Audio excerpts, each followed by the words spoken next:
Dr. Goff, such a pleasure to meet you.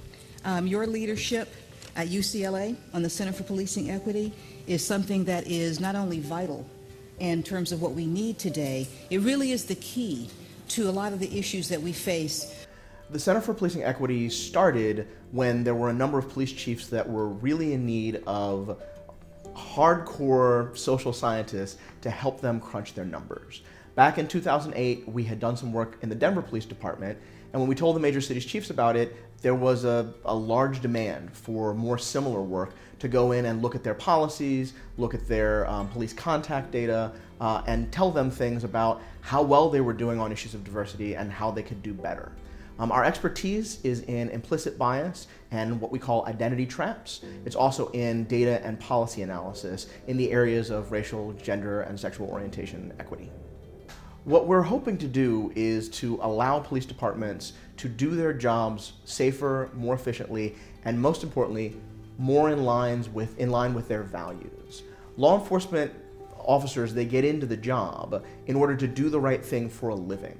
But doing the right thing in America with the legacy of racism that we have is much harder than just not being racist. And so what we try and do is use an evidence-based approach to give them new tools to do that values-based policing. The ultimate goal is to allow law enforcement and communities to be equally and co-empowered to keep those communities safe in a fair and just manner.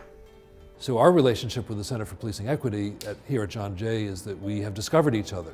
We are very much impressed with the work they're doing. We love their very practical, on-the-ground focus, and we have the same focus. We also are trying to improve policing in America, trying to bring the power of education and research, and we and CPE are blood brothers. We work together a lot and share common goals and common methodologies.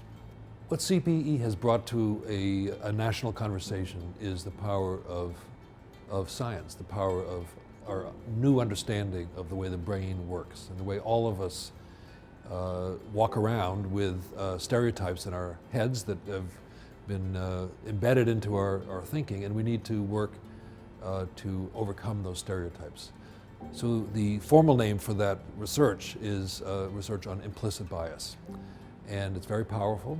And more importantly, it's actionable, that we know how to do something in the classroom, on the streets, in our training programs, to help all of us overcome those stereotypes and overcome that brain impulse.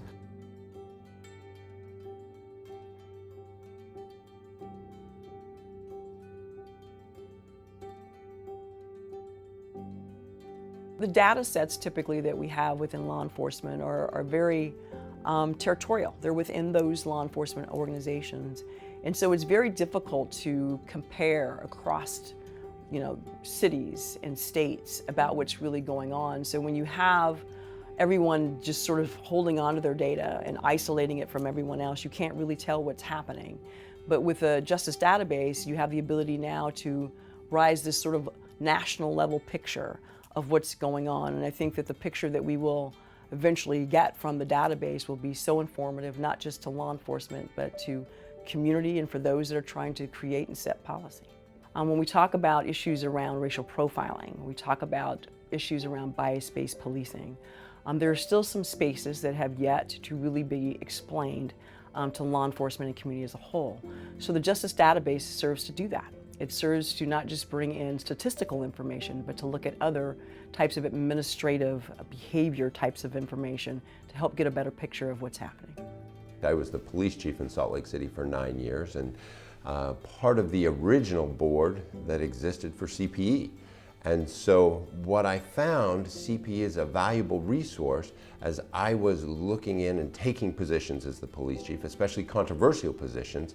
CPE gave me the support from an independent research group that actually helped me or enabled me to have stronger positions in the community. They work with police agencies. It is not a game of gotcha. It is an avenue that police agencies can actually stand up and say, yes, we're doing the right thing, and we're bringing in researchers to validate that. We approached the Center for Police Equity when I was chief of police Around 2012, we recognized that we wanted to strengthen the relationship between the police department and the community. And we saw the Center for Police Equity as a neutral body that could come in and evaluate our performance, specifically in the area of our connection to people in the urban core.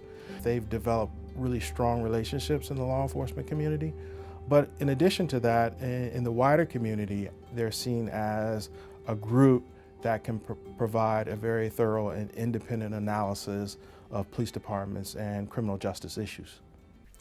Well, the future of CPE is the same future as American race and policing relations.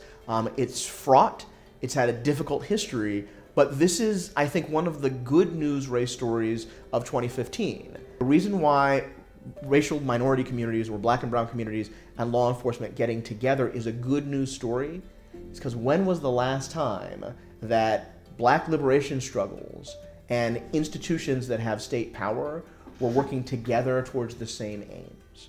So while the incidents that make us pay attention are tragic and they leave scars that last for generations within a given community, it's absolutely still the case that the National Justice Database was formed at the request of police chiefs. So I think that the capacity to do something good in this area is tremendous. And while that's happening, I think CPE is going to be kept busy.